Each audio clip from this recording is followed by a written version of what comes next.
graças.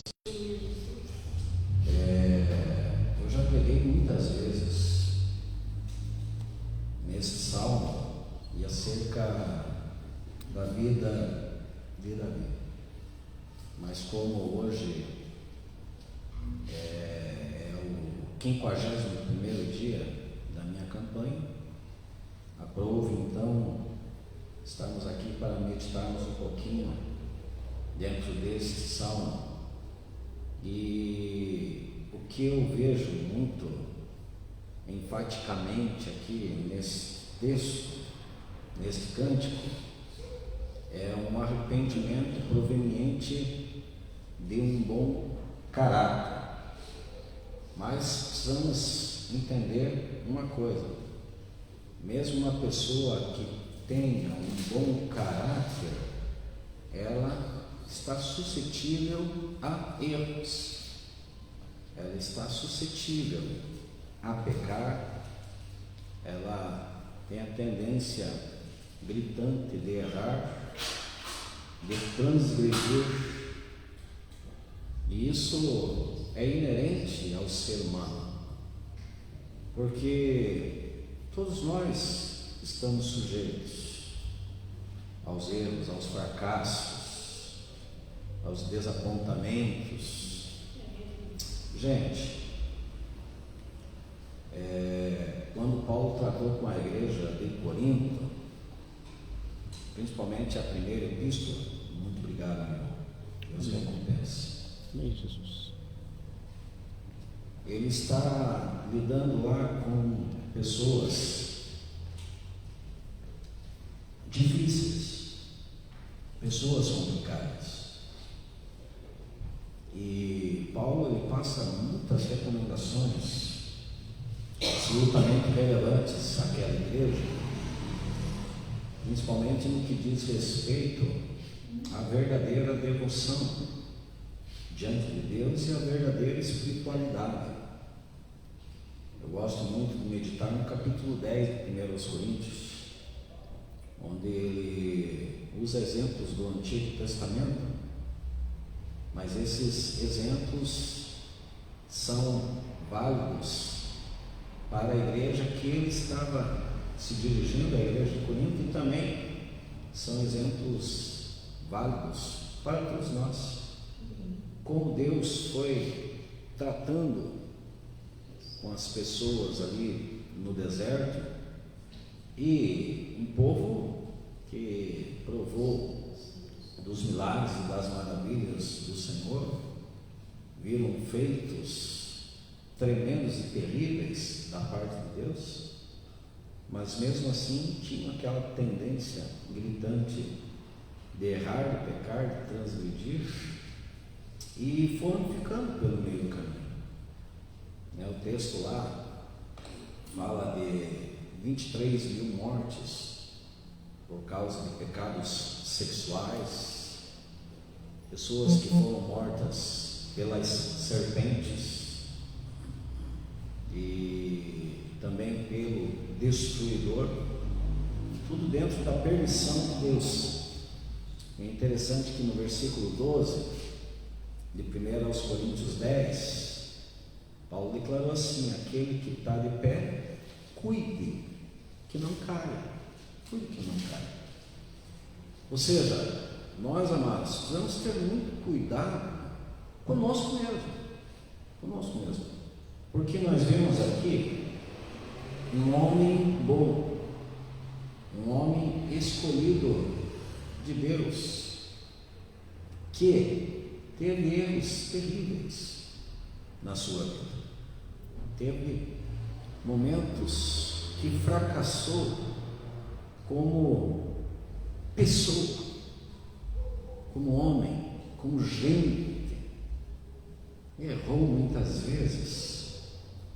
E todos nós sabemos que Davi, ele compôs esse Salmo 51 depois que ele foi confrontado por Natan, e ele revela aqui o seu coração, ele revela aqui traços do seu caráter. Só frisando que Davi viveu muitos altos e baixos na sua vida. E passou por inúmeras dificuldades, tanto quanto filho. Não sabemos como era o relacionamento dele com os seus irmãos. A verdade é que quando ele se apresentou lá para lutar contra Golias, o Eliabe já tinha lhe afrontado com palavras humilhantes. E o Eliabe era o seu irmão mais velho. Não sabemos como era o relacionamento dele com os seus irmãos, visto que quando Samuel desceu para ungir quem iria suceder Saul, o único que estava na porta de fora era ele. Estava pastoreando ovelhas. Talvez já tivesse dificuldades familiares, depois que as mulheres lá compararam Saul com ele. Saul começou a persegui-lo de uma forma terrível, e já tinha sido ungido. E gente, ele passou anos e anos fugindo de Saul, até que aprove o Senhor recolher Saul para dar um certo refrigério para Davi.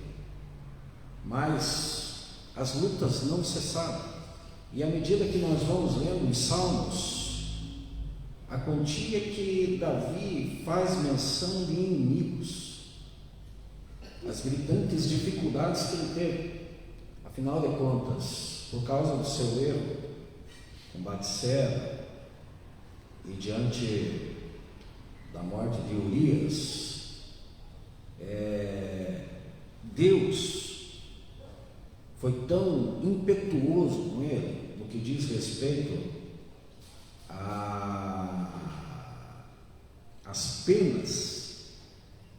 Na verdade, Deus poupou ele ainda, mas ele sofreu danos terríveis dentro da sua própria casa. Um deles, seu próprio filho Absalão, se levantar contra ele de uma forma veemente, e isso como reflexo já do seu pecado com Batseba. Mas gente, esse salmo aqui evidencia qualidades e virtudes de uma pessoa que não era tóxica. E até se você for nas minhas redes sociais, eu abordei hoje 25 pontos de pessoas tóxicas. A pessoa tóxica, ela sempre coloca a culpa nos outros. É um dos pontos de uma pessoa tóxica. A pessoa tóxica, ela não é humilde. A pessoa tóxica nunca reconhece os seus erros. A pessoa tóxica, ela faz o mal aos outros de forma voluntária e ainda se diverte com isso. A pessoa tóxica, ela não leva em conta se ela está prejudicando alguém ou não. O que importa são os interesses dela. Mas na verdade, gente, Davi aqui, quando ele compõe esse salmo, as suas preocupações são preocupações devocionais.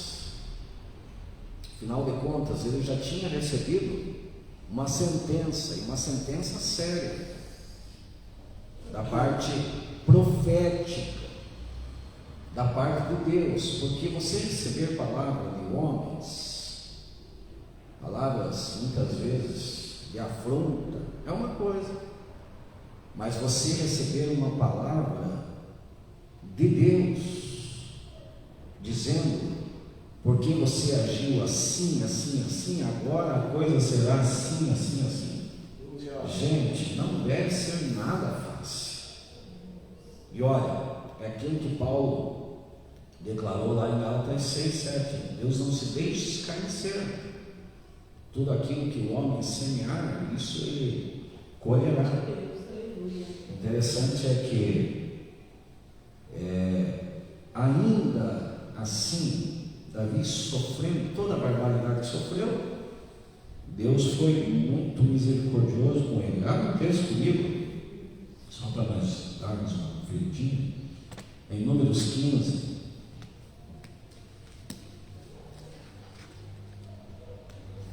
Números 15.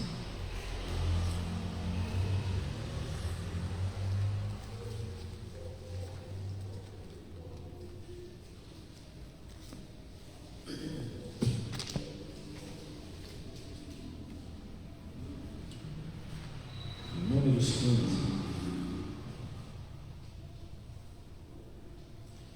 30 e 31. Olha o que diz o texto. Mas todo aquele que pecar com atitude desafiadora, seja natural da terra, seja estrangeiro residente, insulta o Senhor. E qual será a consequência? E será eliminado do meio do seu povo.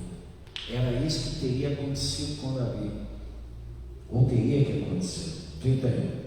Por ter desprezado a palavra do Senhor e quebrado os seus mandamentos, terá que ser eliminado, sua culpa estará sobre ele. Ou seja, por causa dos pecados de Davi, ele teria que pagar com a própria vida. Mas o que ele fez quando ele recebeu a sentença profética? Então ele voltou-se a Deus. E, gente, ele clamou a misericórdia de Deus. A misericórdia. Quando nós clamamos a misericórdia de Deus, nós estamos pedindo que Deus atente para as nossas misérias. E ele fez o clamor certo. Ele fez o clamor adequado. A sua sorte, entre aspas, foi ter clamado a misericórdia de Deus. Porque, amados, o profeta Miqueias diz que Deus tem prazer na misericórdia e lança todos os nossos pecados no mais profundo mar. Lá no capítulo 7 está escrito assim, só você ler, o profeta Miqueias. O apóstolo Paulo declarou que Deus é o Pai das misericórdias e Deus de toda consolação. O profeta Jeremias declarou que Deus tem prazer. O profeta Jeremias falou que as misericórdias do Senhor são as causas de nós não sermos consumidos. Novas são a carne. Mas o interessante, amados, é que Davi não só clamou as misericórdias do Senhor. Davi clamou pela compaixão de Deus. Qual que é a diferença entre compaixão e misericórdia? A compaixão ainda é mais profunda, é mais intensa, porque a compaixão é uma terna misericórdia. É uma terna misericórdia. A compaixão por exemplo, quando um bebê ele não tem defesa nenhuma, ele está no seu estado mais vulnerável, o pai que ama com ternura tem compaixão da criança e se volta a ele com todo o procedimento de modo que lhe proteja.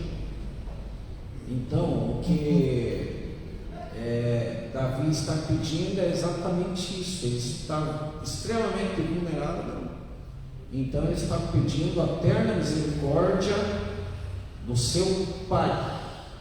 É a mesma atitude daquele pai lá do filho pródigo, que tem compaixão do filho quando vê ele retornando todo arrebentado, fracassado, andrajoso, e tem aquela mentalidade. Ele estava morto e reviveu, estava perdido, foi achado. Então o pai, que cheio de compaixão, correu até ele e o beijou e o abraçou, não se importando o seu estado. Então Davi pediu pela grande compaixão para que Deus apagasse as suas transgressões e o lavasse de todas as suas culpas. E, gente, isso é muito exemplar para nós, porque ainda bem que nós temos a possibilidade de nos voltarmos a um Deus que sempre está propenso ao perdão, sempre está propenso a usar misericórdia, a usar de compaixão. Mais interessante é que Davi, ele tinha humildade no seu coração a ponto de reconhecer as suas transgressões, mesmo tendo aquela consciência que o pecado maior, o que feriu mesmo, foi a sua atitude contra Deus. Mesmo que ele teve ali um adultério, mesmo que ele não poupou Batseba, não sabemos qual foi realmente o contexto e quais foram as motivações de Batseba em se banhar, lá do jeito que ela se banhava, a ponto de ficar à vista do rei.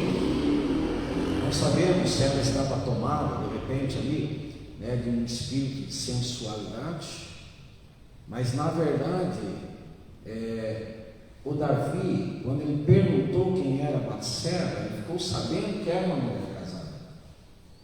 Então ele, como rei, ele poderia ter qualquer mulher, desde que fosse uma mulher solteira, mas se fosse uma mulher casada, não poderia, daí seria adultério, mesmo ele sendo o rei, ele estaria tomando a mulher de outro homem, assim como ele o fez. Então ele pecou também contra Batseba, ou ele usou de iniquidade contra ela, porque não se sabe qual foi o coração dela quando ela foi até a presença do rei, qual foi a conversa de Davi para cima dela, mas ela estava diante do rei, talvez ficou até sem ação e teve que ceder.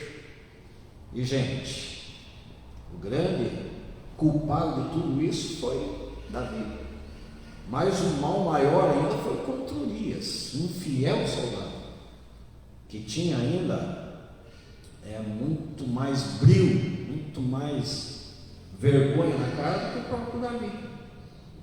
E, gente, na verdade o pecado ainda foi maior contra o Urias, e dessa forma ele fez o que o Senhor reprovou e recebeu a justa sentença. Ele mesmo colocou: é justa a tua sentença.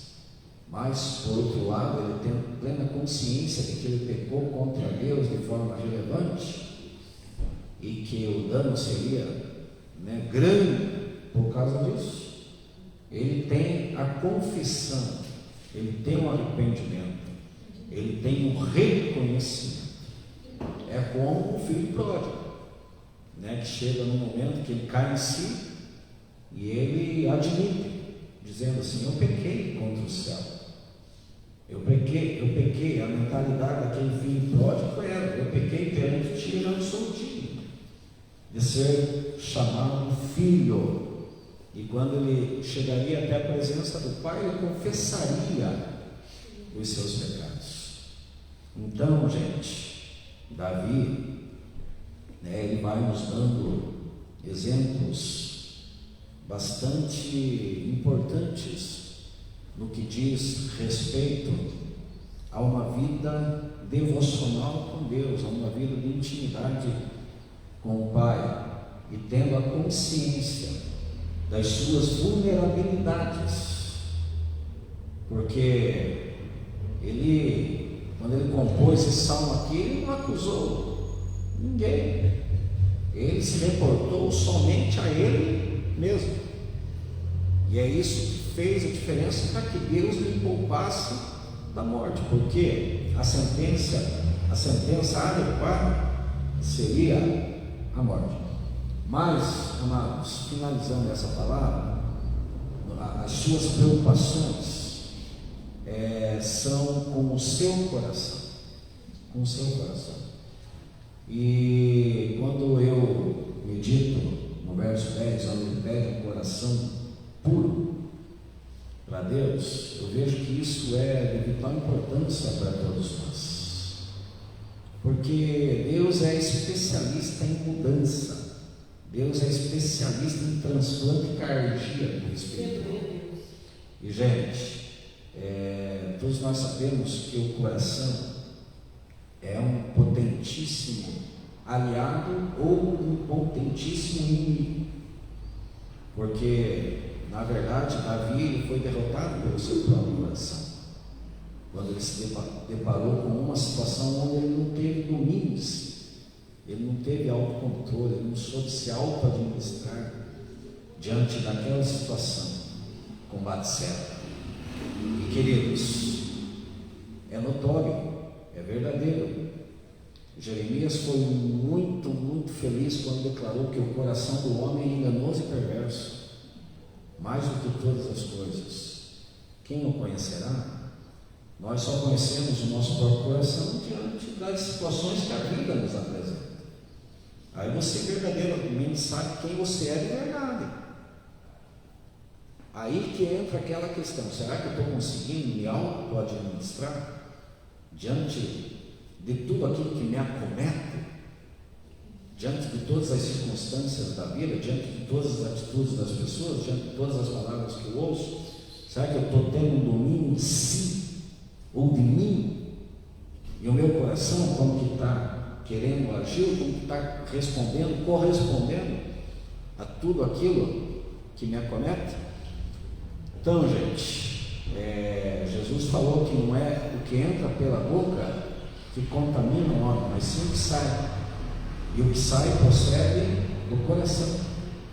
E olha, o Jesus ainda foi econômico ao relatar lá tudo o que sai do coração: adultérios, maus pensamentos, blasfêmias, furtos, falsos testemunhos. Gente, é terrível o que pode proceder de um coração.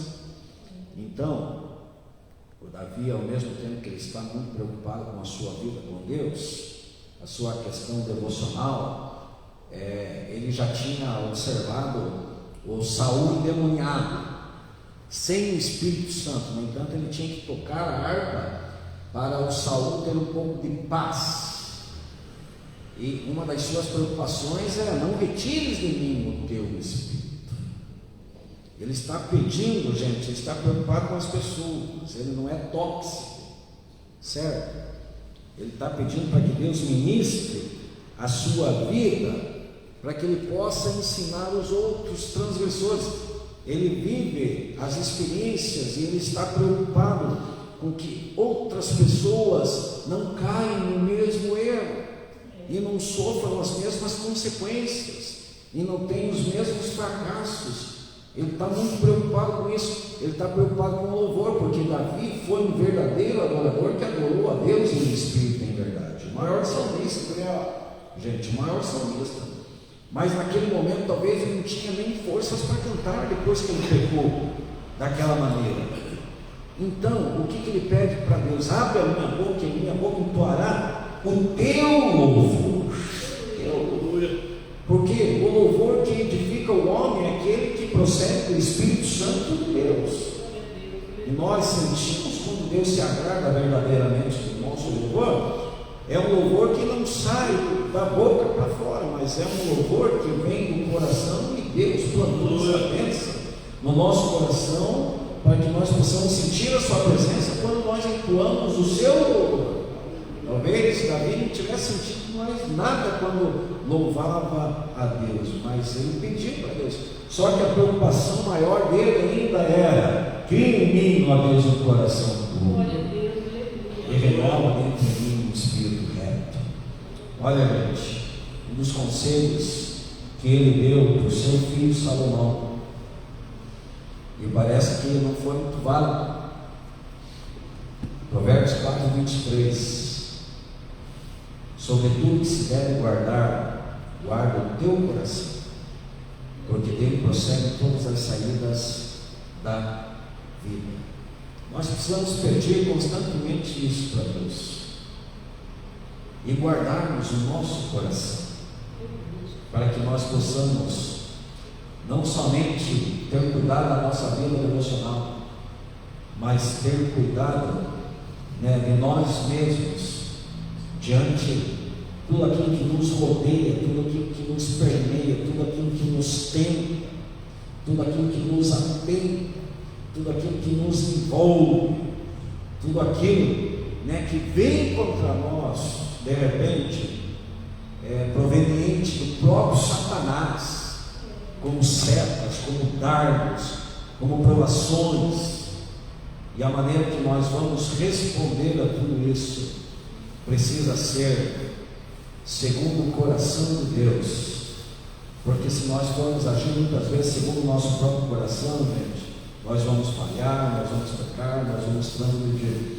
E o exemplo de Davi, amados, é um grande exemplo, porque Davi, ele foi o homem segundo o coração de Deus.